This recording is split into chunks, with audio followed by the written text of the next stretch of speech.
안녕하세요. 잇 바이블입니다. 오늘 묵상할 하나님의 말씀은 요한복음 11장 1절에서 16절까지의 말씀입니다. 먼저 오늘 말씀을 읽겠습니다. 한 병자가 있었는데 그는 마리아와 그의 자매 마르다의 마을 베다니에 사는 나사로였다. 마리아는 주님께 향유를 붓고 자기의 머리털로 주님의 발을 씻은 여자요. 병든 나사로는 그의 오라버니이다. 그 누이들이 사람을 예수께로 보내서 말하였다. 주님 보십시오. 주님께서 사랑하시는 사람이 앓고 있습니다. 예수께서 들으시고 말씀하셨다. 이 병은 죽을 병이 아니라 오히려 하나님의 영광을 드러낼 병이다. 이것으로 말미암아 하나님의 아들이 영광을 받게 될 것이다. 예수께서는 마르다와 그의 자매와 나사로를 사랑하셨다. 그런데 예수께서는 나사로가 앓는다는 말을 들으시고도 계시던 그곳에 이틀이나 더 머무르셨다. 그리고 나서 제자들에게 다시 유대 지방으로 가자 하고 말씀하셨다. 제자들이 예수께 말하였다. 선생님, 방금도 유대 사람들이 선생님을 돌로 치려고 하였는데 다시 그리로 가려고 하십니까? 예수께서 대답하셨다. 낮은 12시간이나 되지 않느냐? 사람이 낮에 걸어 다니면 햇빛이 있으므로 걸려서 넘어지지 않는다. 그러나 밤에 걸어 다니면 빛이 그 사람 안에 없으므로 걸려서 넘어진다. 이 말씀을 하신 뒤에 그들에게 말씀하셨다. 우리 친구 나사로는 잠들었다. 내가 가서 그를 깨우겠다. 제자들이 말하였다. 주님, 그가 잠들었으면 낫게 될 것입니다. 예수께서는 나사로가 죽었다는 뜻으로 말씀하셨는데 제자들은 그가 잠이 들어 쉰다고 말씀하시는 것으로 생각하였다.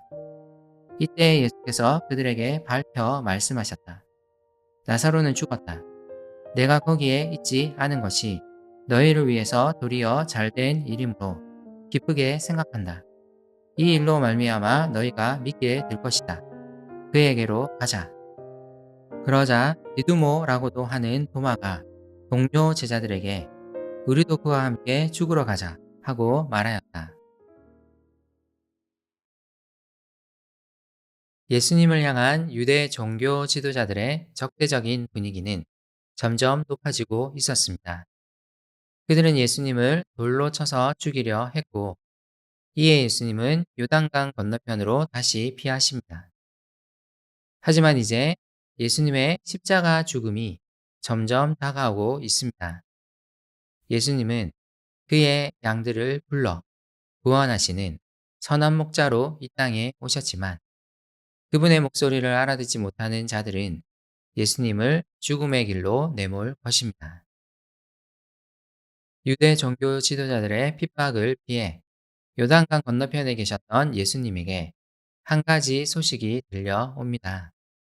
그것은 바로 베다니에 있는 마리아와 마르다의 오빠 나사로가 병들었다는 소식이었습니다.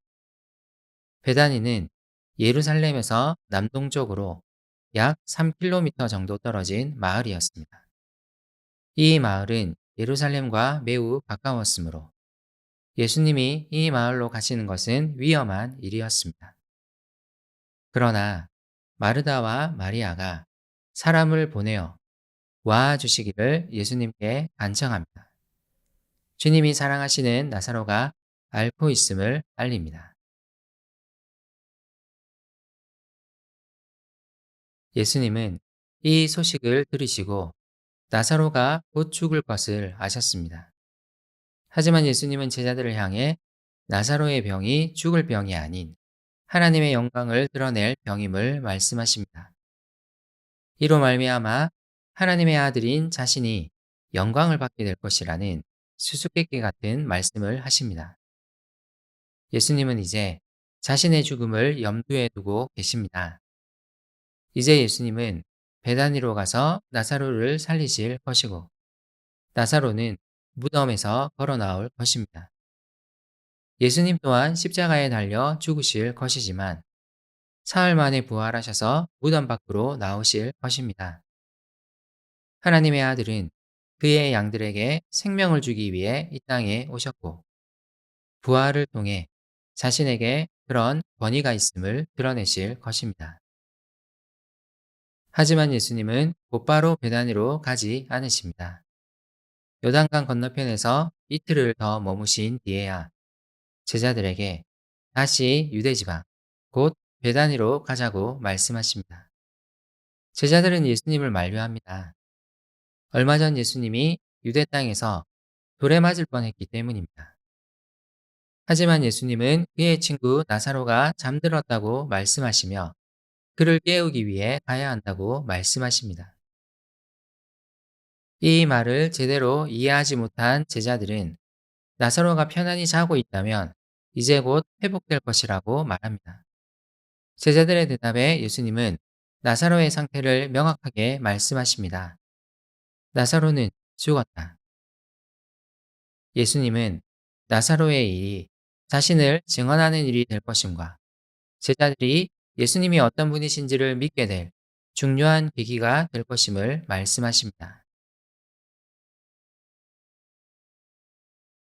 수많은 사람들이 죽음을 생각하며 절망하고 두려워합니다. 우리 또한 마찬가지일 것입니다. 하지만 요한복음에 나오는 예수님의 메시지를 기억해야 합니다. 주님은 우리에게 생명을 주시기 위해 이 땅에 오셨습니다. 그분을 믿고 따르는 자들에게는 영원한 생명이 허락되어 있습니다. 주님은 나사로를 살리심으로써 그를 따르는 자들에게 부활의 생명이 있음을 보여주실 것입니다. 우리 안에 이미 주님이 주신 생명이 있음을 기억하며 부활의 소망을 가지고 살아갑시다.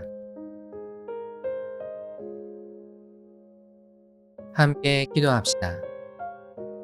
주님, 십자가 죽음을 통하여 부활하신 주님을 기억합니다. 우리에게도 이 부활의 생명이 약속되어 있음을 믿습니다. 우리가 경험하는 지인들의 죽음, 또 마침내 다가올 나의 죽음 앞에서도 이 부활의 소망을 붙들고 살아가고 싶습니다. 절망하지 않고 소망하게 해주세요. 예수님의 이름으로 기도드립니다. 아멘.